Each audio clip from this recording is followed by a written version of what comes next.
wears white again, and everything disappears under a thick blanket of snow, that's when the magic of winter unfolds.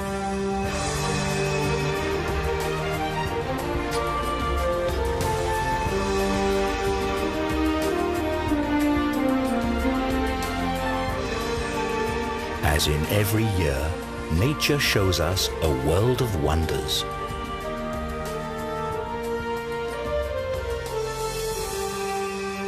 As Mother Nature decides to let it snow.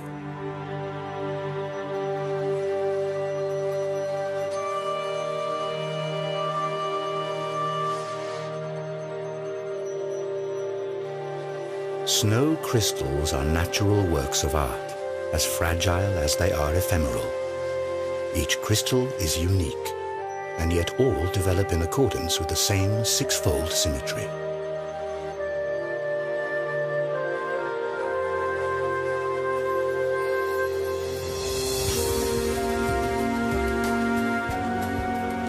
However small the individual crystals are, their united force is a natural phenomenon that determines the course of life during the cold season. This is particularly true for the alpine mountain ranges.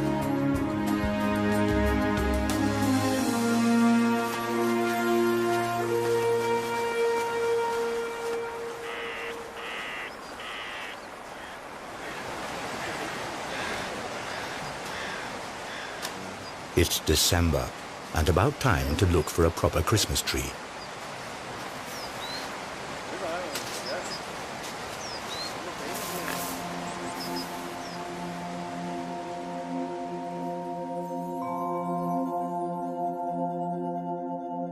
Snowflakes descend softly from the tree, and we've never before seen nature's white splendor quite like this.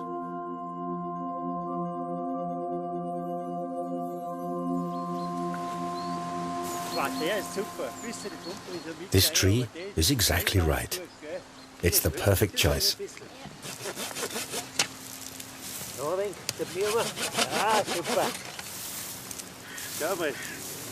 Ja, passt genau. So schaut das dann schon gut aus. Schau mal, wie der Heft ausschaut. Passt genau.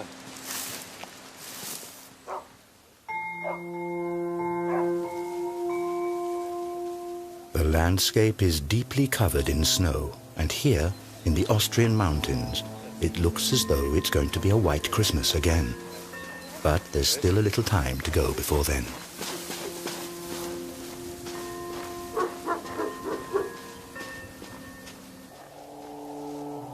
The wild animals sense that the weather is about to change.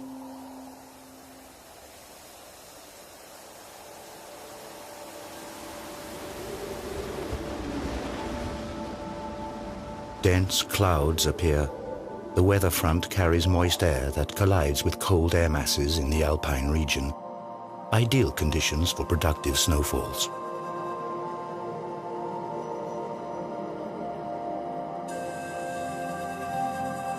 When it is barely below freezing, the first snow crystals begin to form inside the clouds.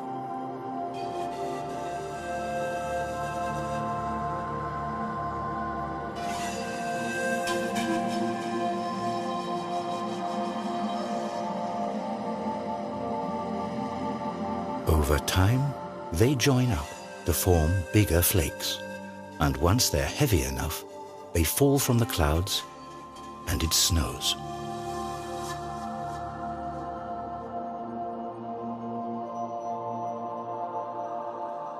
Each of Mother Hulda's works of art is unique. No two snowflakes are exactly alike. Unlike raindrops or hailstones, snowflakes fall gently from the sky.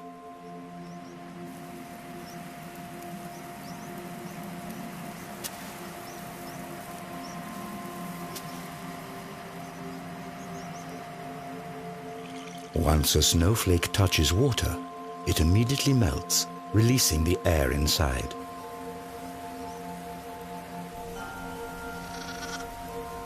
This creates a high-pitched sound that is unique to each flake and inaudible to the human ear without the assistance of technology.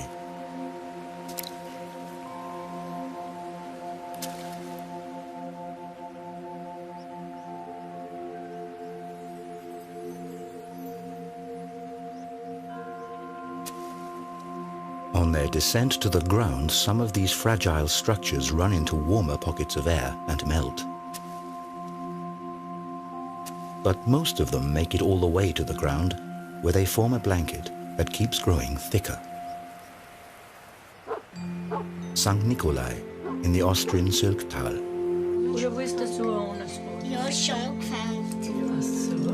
Here, as in many valleys of the Alps, time-honored Christmas traditions are kept alive. All throughout the Advent season, the whole family takes part in preparations for the grand celebration.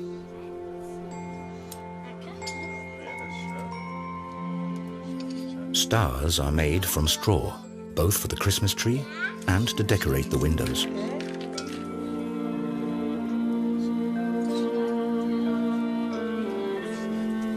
And once the snow starts to fall, visions of a white Christmas begin to stir in everyone's dreams. While the family is busy with Christmas preparations in the warm room, the snowfall grows heavier outside.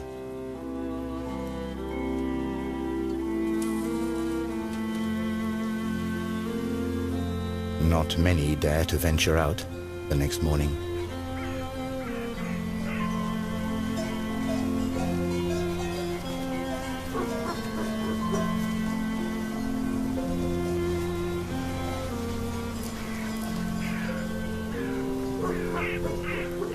For some animals in the wild, winter is the hardest time of the year.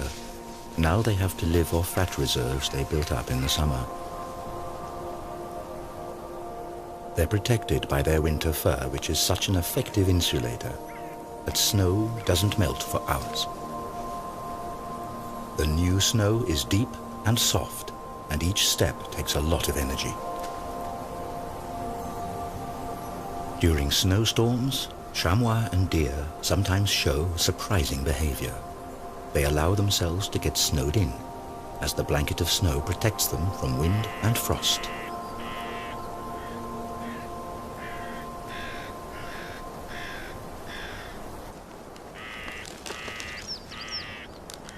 Other animals successfully use this trick too.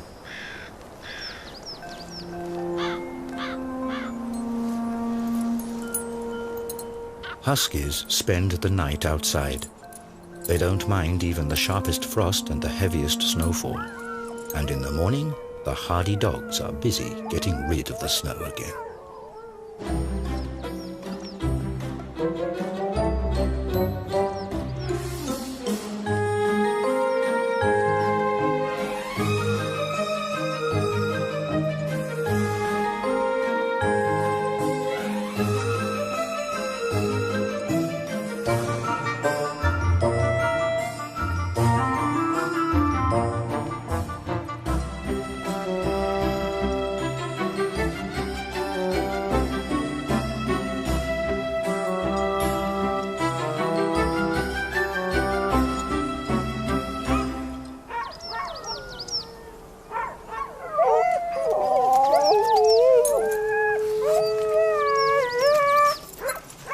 The animals are restless. They can hardly wait to get going.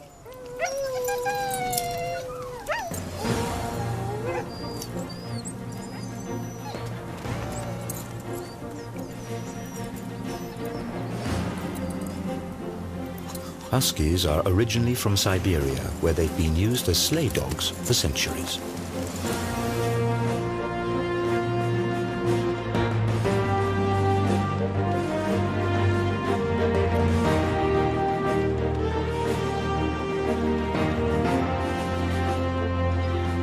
Huskies are perfectly adjusted to snow.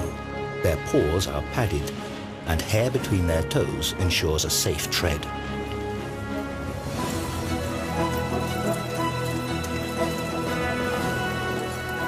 Dog sleigh races are becoming increasingly popular everywhere, and only the strongest and most experienced animals get to run at the head of the pack.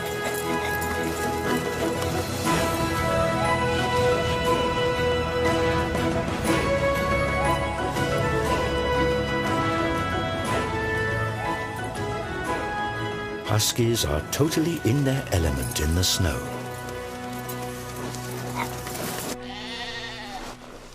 Which can't be said about sheep.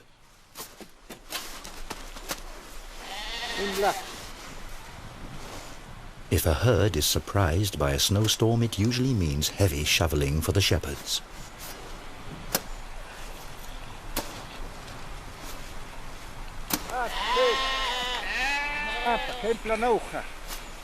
The natural response of sheep is to flee any imminent threat, but where to escape when danger threatens from all sides.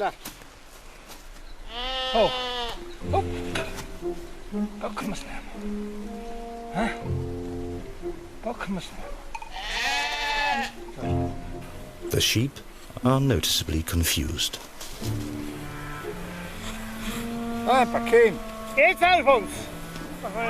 And even once their way is shoveled free, they still require some persuasion.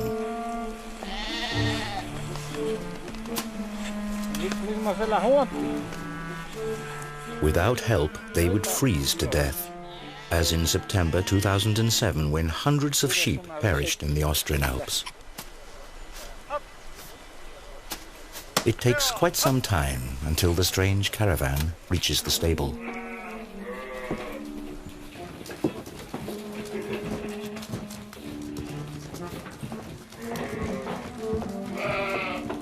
Not only is it warm and dry here, but there's plenty also for the sheep to eat, in sharp contrast to the conditions faced by wild animals outside.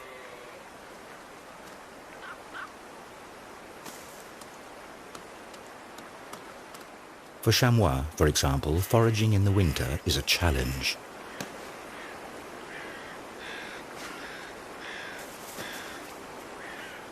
When deep snow covers the plants on the ground, the animals must stretch for the young conifer shoots. In times of dearth, they even nibble the meager lichens off the tree bark.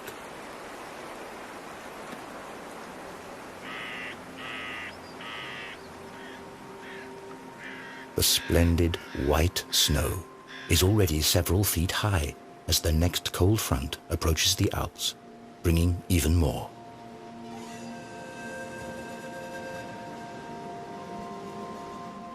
The downside of a picturesque winter's tale is its icy cold and heavy snowstorms.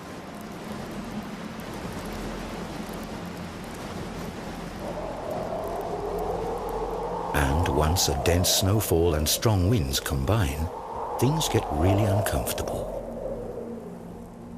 The snowflakes whip horizontally through the air. The wind amplifies the bitter cold and frost.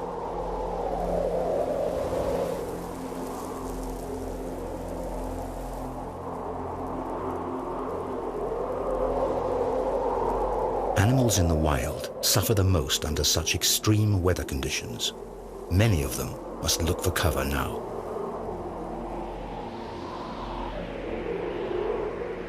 Some of them have developed their own survival tricks. The snow vole, for example, lives in caves underneath the snow where the temperature never drops below freezing.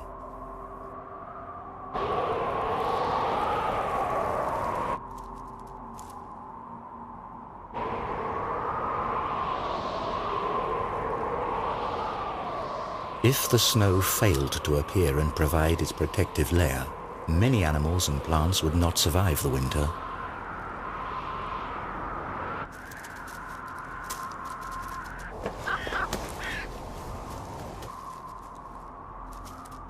While the snow vole is secure in its warm cave, the chamois are climbing up the mountains in search of food.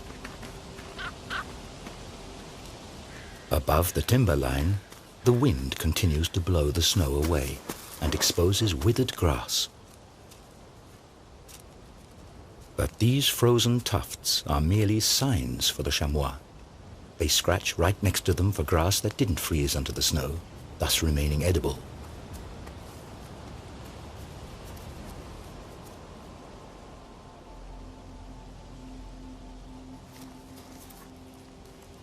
During Advent, days are short and nights are long and cold.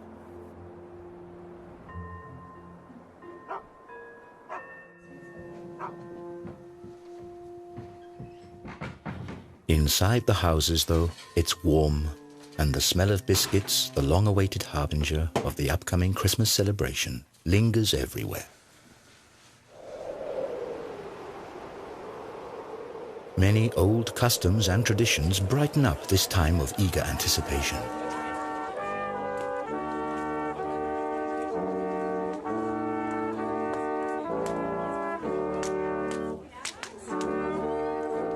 To the sounds of Advent horns, another window of a special house is opened.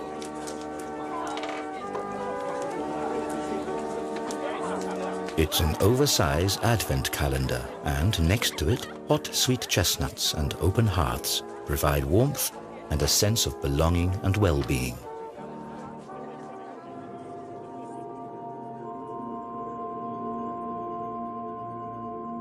During particularly frosty nights, a fascinating phenomenon occurs.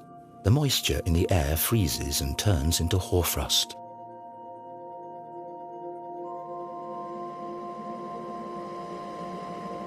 Overnight, the landscape is covered with ice crystals.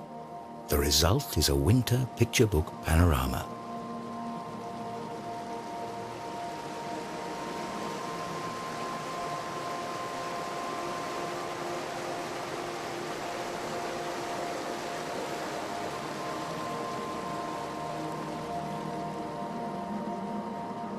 Sun and hoarfrost frequently go hand in hand, as cloudless winter weather is especially cold. However, hoarfrost doesn't only accumulate on boughs and branches, but also on the blanket of snow.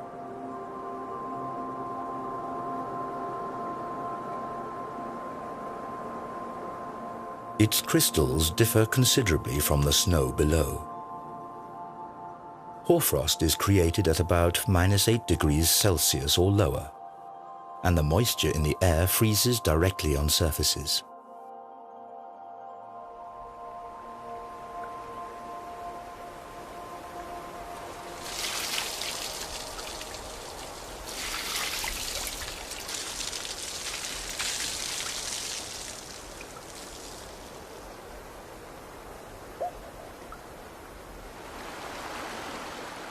Freezing cold winter nights provide ice.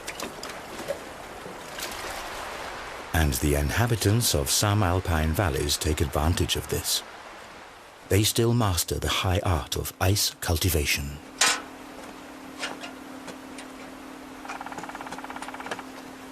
Instead of chopping ice likely to be contaminated with suspended sediment from frozen brooks or lakes, ice farmers repeatedly douse specially designed wood racks with water.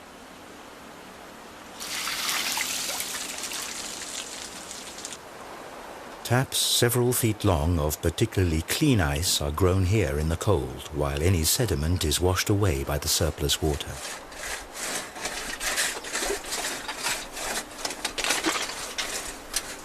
Finally, the ice is sawn into pieces. These massive structures grew in just 2 days.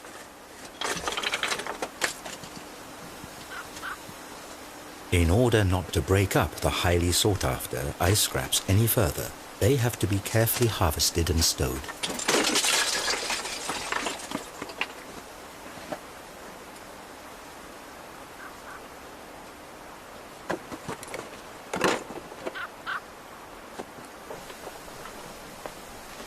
This frosty speciality is a pure pleasure and safe to enjoy in food and drinks.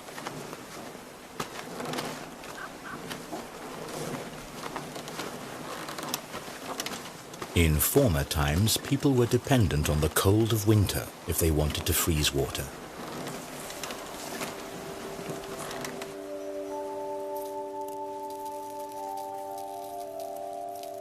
Today, researchers like Johanna Spiegel create snow crystals artificially.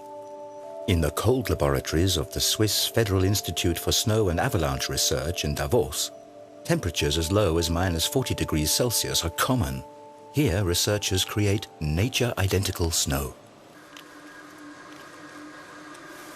Scientists examine the structure of this snow under the microscope. An atlas of snow crystals records about 6,000 different crystal forms.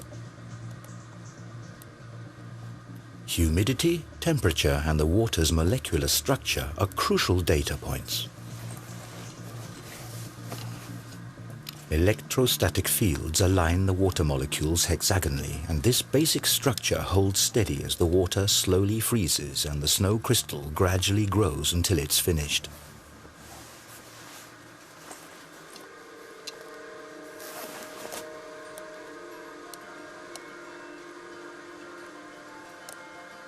Between -12 and -18 degrees Celsius, the classic six-armed snow stars or dendrites appear.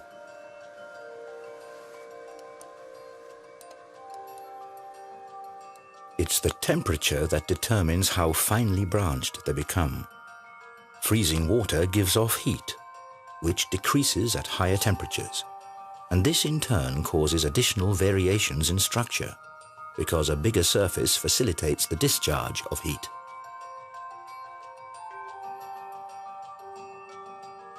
Consequently, dendrites turn out to be distinctly less branched when they're created at lower temperatures.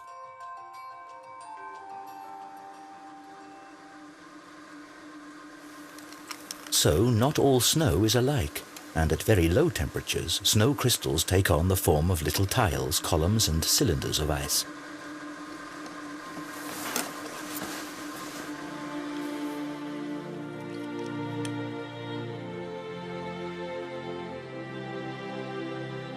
But what is somewhat inconspicuous under the microscope is actually every winter athlete's dream and the height of winter fun. Fine powder snow.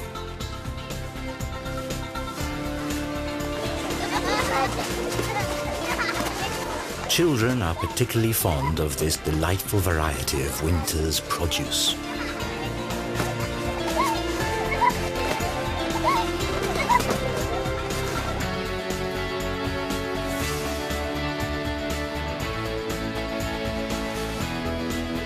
Fresh powder snow is an attraction for skiers and snowboarders too.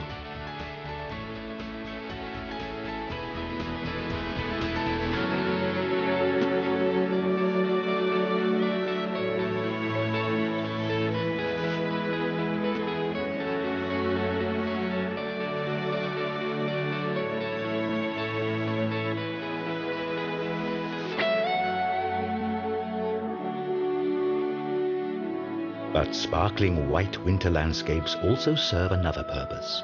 New snow reflects about 90% of sunlight. Thus, snow plays an important part in the global climate.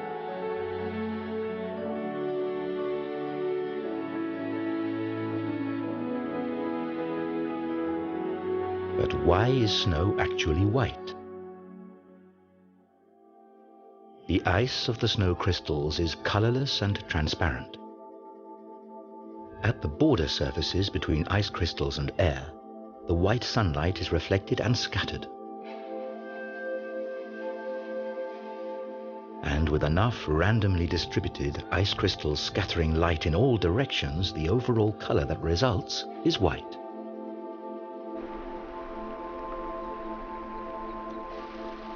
When snow covers the landscape, some animals prove to be particularly adaptable to the changed conditions.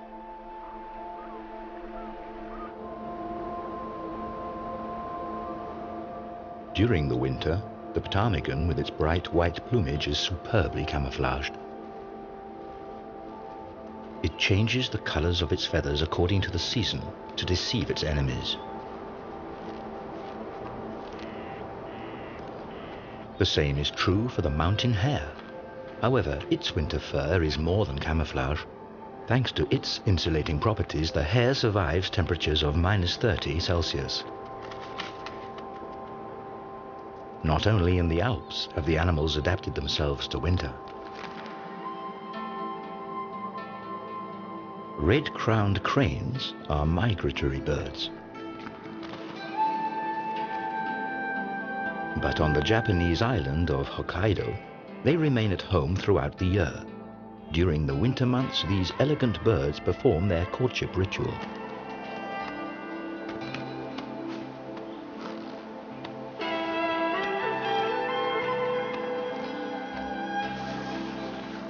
Hokkaido is also an El Dorado for winter athletes and snow researchers. In his research, Masaru Emoto investigates the factors that determine the growth of ice crystals. Emoto's findings are as interesting as they are controversial. According to his hypothesis, the process of crystallization can be directly influenced. The water is exposed to the sound of music or spoken words. In the case of negative sounds or concepts, the crystal structure is supposedly strongly distorted. Positive music or words are reported to result in beautiful crystals.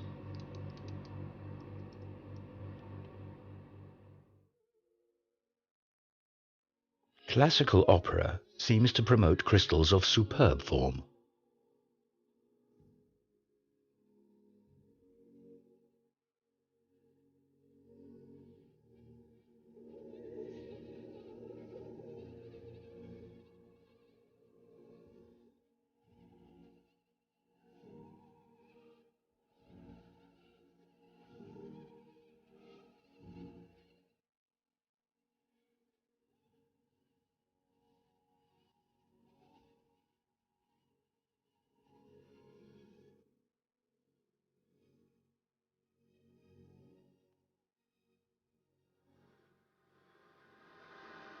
However, other factors may also influence these experiments.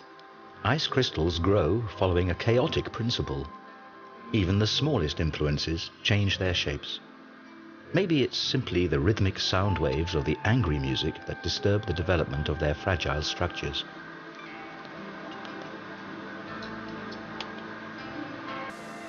Back from the laboratory into nature. To understand how snow crystals are created in natural surroundings, researchers have to get themselves to the center of the action.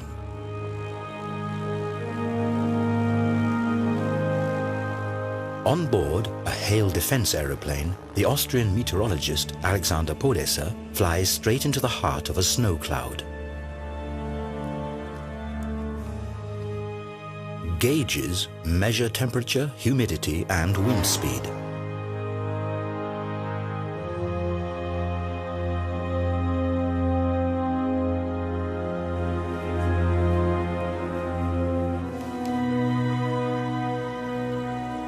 So-called condensation kernels serve as seeds around which droplets form out of the cloud's mist. Moisture accumulates around minute particles of dust and soot. Such particles also serve as freezing kernels for snow crystals. It's already cold enough in the clouds. The first crystals start to form. They grow, link together, and descend as snowflakes to the earth.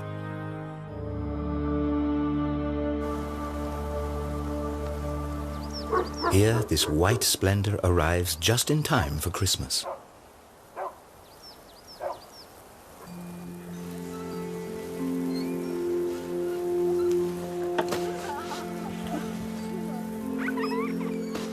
Snow has a magical attraction, especially for children. Now snowmen are in high season.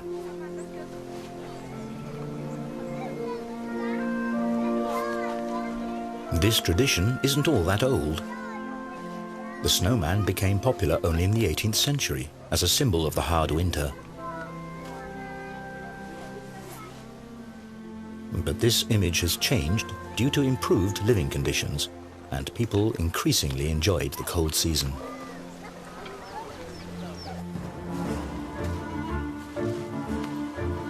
In the mountains, however, the snow can prove to be a danger for humans and animals alike.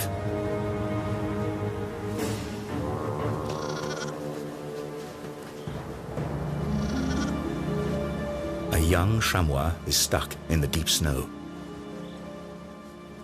Inexperienced as it is, it mustn't lose connection with the herd at all costs.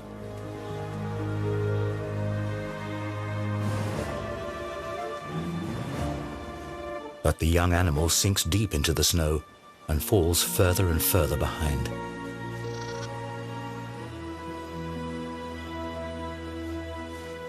With the last of its strength, the young chamois escapes its plight and rejoins its mother in the nick of time.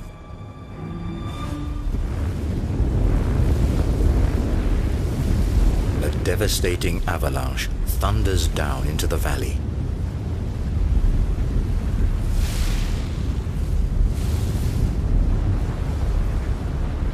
This natural phenomenon can turn entire forests into firewood.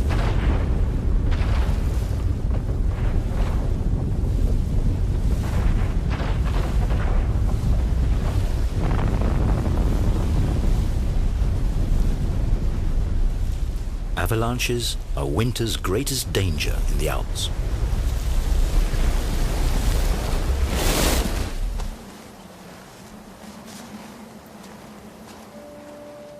The chamois are accustomed to this threat. If a herd has to cross a dangerous mountainside, the most experienced animal leads alone.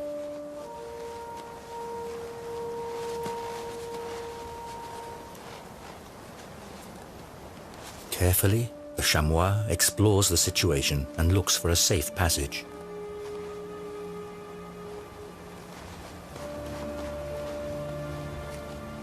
At the same time, it creates a path in the deep snow for the rest of the herd to follow.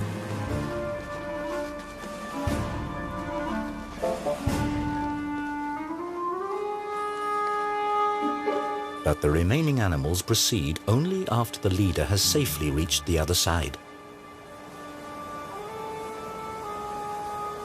The chamois show even more remarkable behavior on this occasion.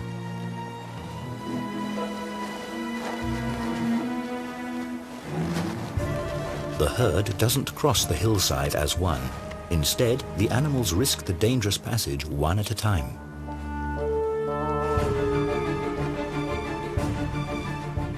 By doing so, the chamois instinctively reduce the strain on the snow cover and thus the risk of the entire herd being swept away by an avalanche.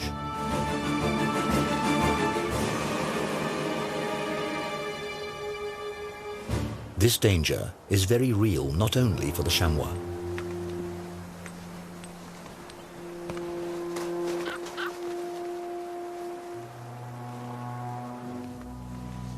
Ski tours are a fascinating way to enjoy the white splendor off the beaten track.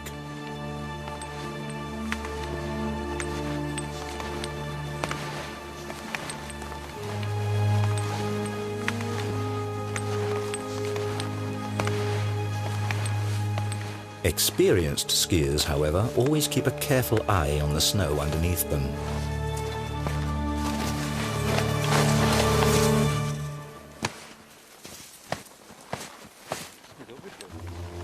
All too easily, a snow shelf can break off and drag a careless skier deep beneath the snow.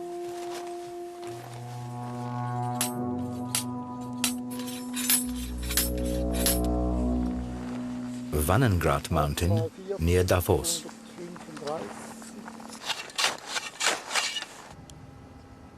Here, researchers from the Swiss Federal Institute for Snow and Avalanche Research study the causes of avalanches. In this testing ground, profiles of the snow cover are created. 126, 2 Zentimeter. Jörg Schweitzer examines everything, from the lowest layer of granulated old snow to the fine flakes of the most recent snowfall. 20 kleine Runde in Klammern, halb bis 1. The quality of snow changes constantly, and this results in the formation of distinct layers that can, in extreme cases, turn into dangerous slides.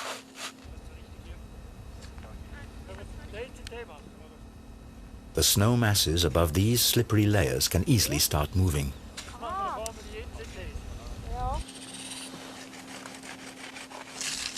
The researchers cut out a block of snow to test its stability.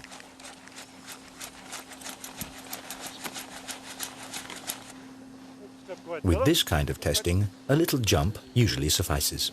Probier nochmal.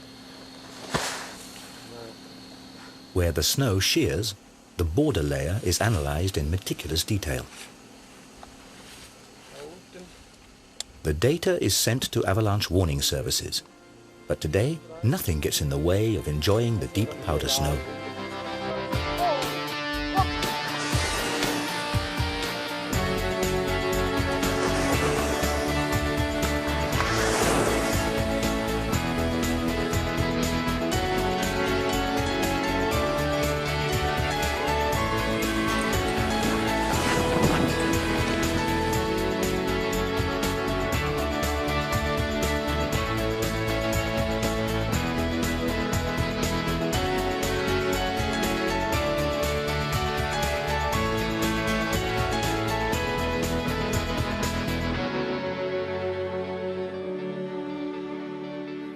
What attracts droves of tourists into the Alps today used to be a vital means of transportation in the not-so-distant past, for snow offers some advantages over regular ground travel.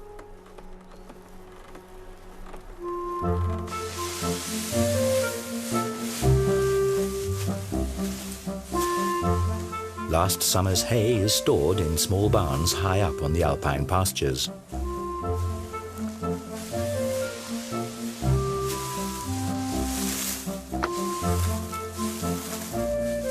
In order to bring this dried grass to the valley to feed their livestock in the winter, farmers depended on an obvious method of transportation. They loaded the hay onto big sleighs.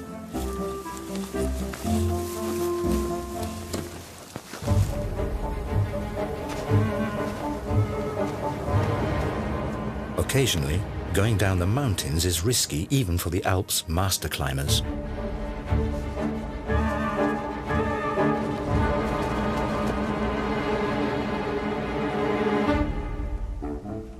But a trip with the hay sleigh is far from perfectly safe either. After all, a fully laden sleigh can weigh as much as 250 kilos.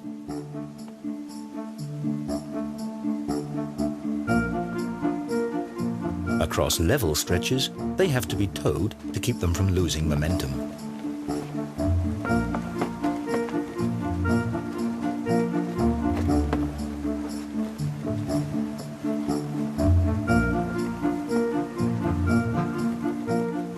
Once the path gets steeper, skillful steering is required to make sure the sleigh doesn't tilt.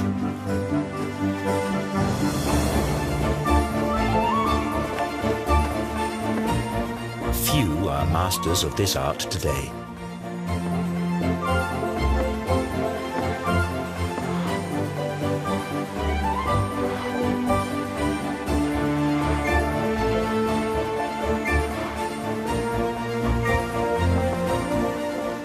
And if the driver loses control of his precious cargo, he invariably ends up in the ditch.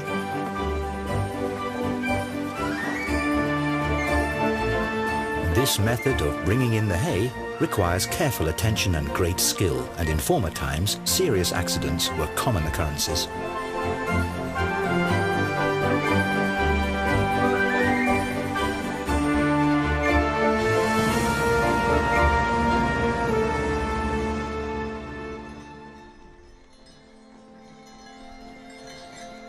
Much more peaceful then as well as now was a ride in the horse-drawn sleigh.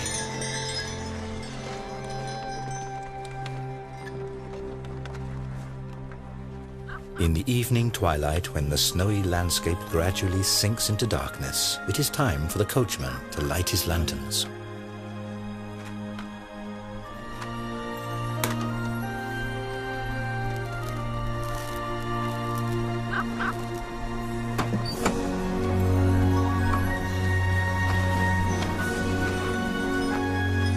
And if then it softly starts to snow, the winter fairy tale is perfect.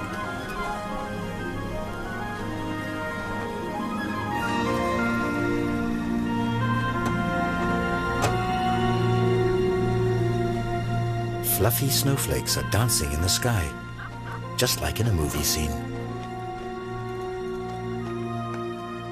And indeed, this snow didn't originate in the clouds, but in a studio.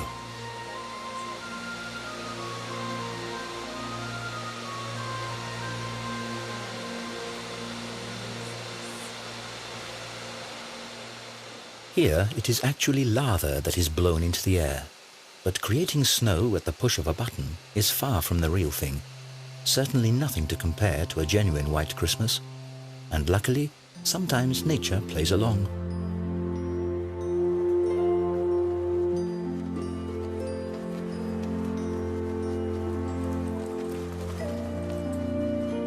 On Christmas Eve, a festive mood prevails in the tranquil village of St. Nikolai.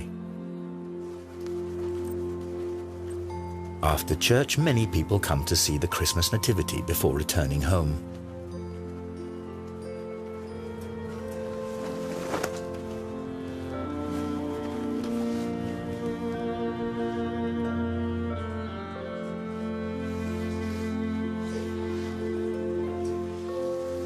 Candlelight and the scent of fir trees fill the room.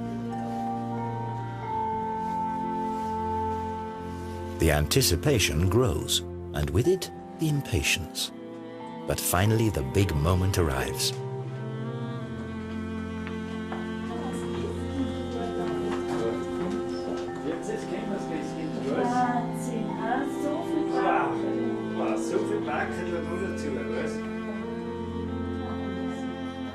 The glow in the children's eyes stirs many an adult's fond memories of merry Christmases past.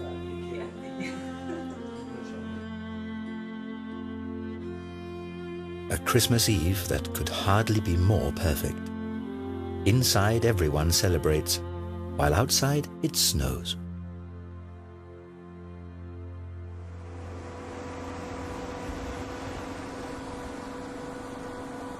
After Christmas, the high season of winter sports begins. And if the snow doesn't make an appearance on its own, it's given a hand. More and more ski areas rely on snow cannons these days. Thus, this critical basis for winter tourism is maintained, even if nature doesn't comply.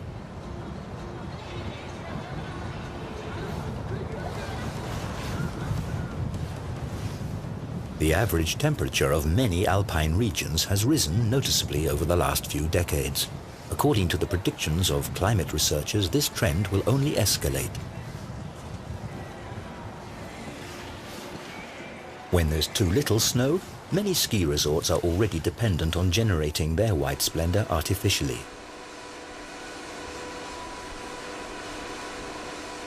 Propeller cannons are spraying finely atomized deep frozen water.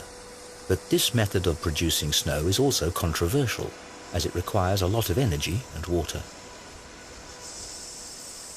What's more, snow from these cannons is harder to ski on. Nature's original remains unequaled.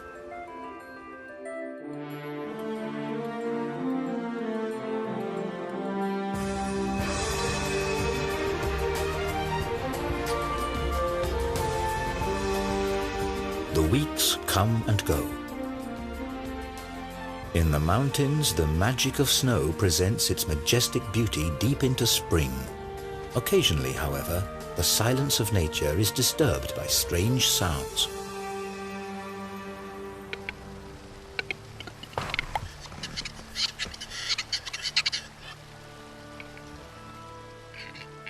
Restless wood grouse are already beginning their courtship rituals in March.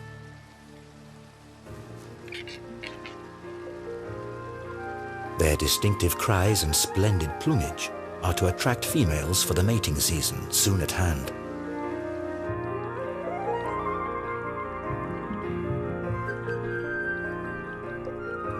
The days grow longer and the power of the sun increases.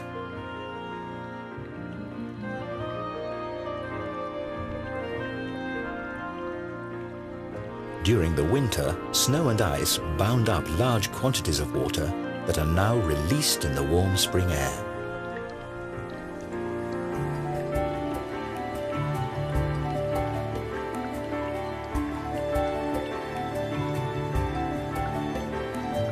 Snow and ice crystals wane.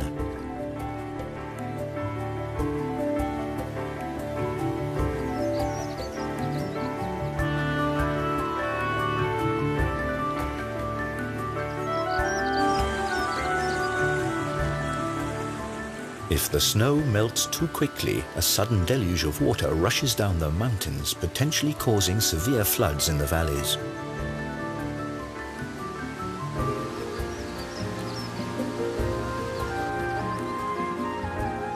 On the other hand, in the case of a more gradual thaw, the ground can absorb enough water for early plants.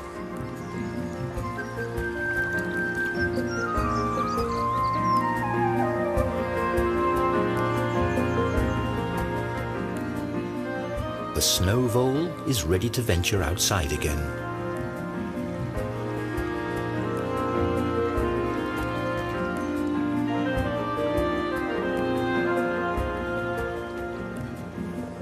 And the common frogs feel spring fever too. Their spawning migration takes them back to the place where they hatched themselves.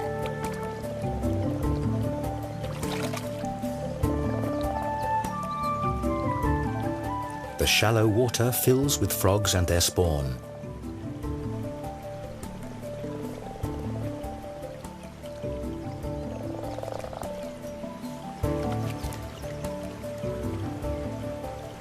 Next year, the frogs will return here again.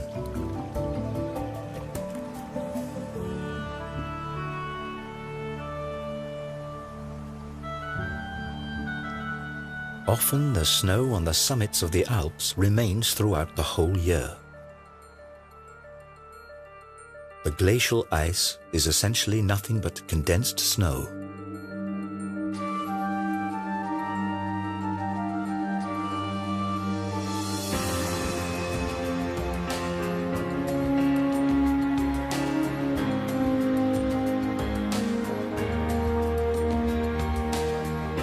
The weight of new snow masses eventually compresses the lower layers into ice.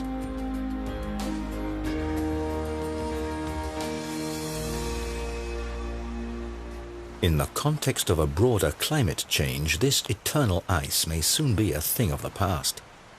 Due to global warming, the alpine glaciers are declining, like at the Rieserferner in the region of Südtirol.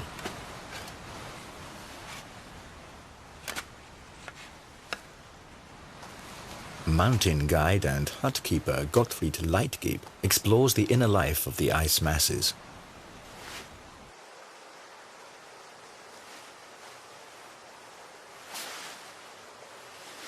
Leitgeb has a wealth of experience to draw upon. Ever since childhood, he studied the glaciers in this region and followed their development.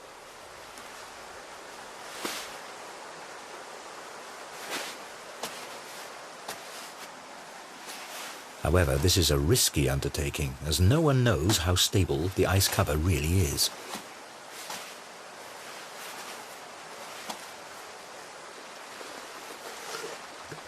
On the other hand, only a local inspection can deliver first-hand information about the glacier's condition and the possible effects of the current global warming.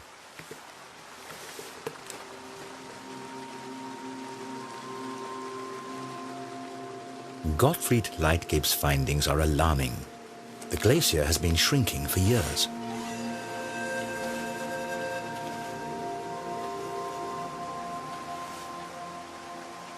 In the summer, the ice is already so thin that the sunlight illuminates the cave. The meltwater forms a little stream below the glacier and surfaces at its tongue.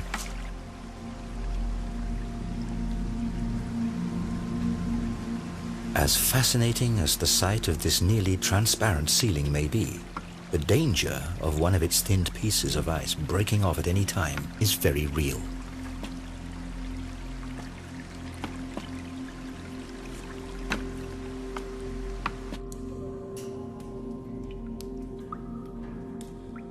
Deeper in the mountains, conditions are quite different. Constant low temperatures and the proper humidity provide for splendid snow crystals throughout the year.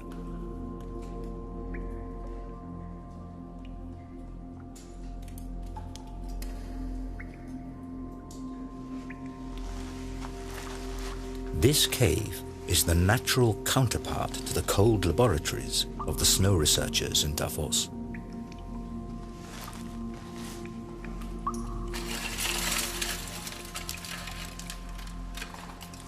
Despite their enormous size, these crystals form in the same way as the snow crystals from the clouds. With time, the body temperature of one human being is enough to cause these works of art to melt. That's why Gottfried Leitgeb rarely comes here.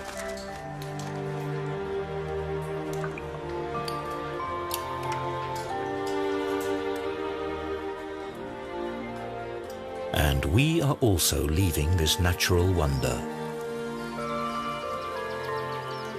Outside, Jack Frost rises up once more.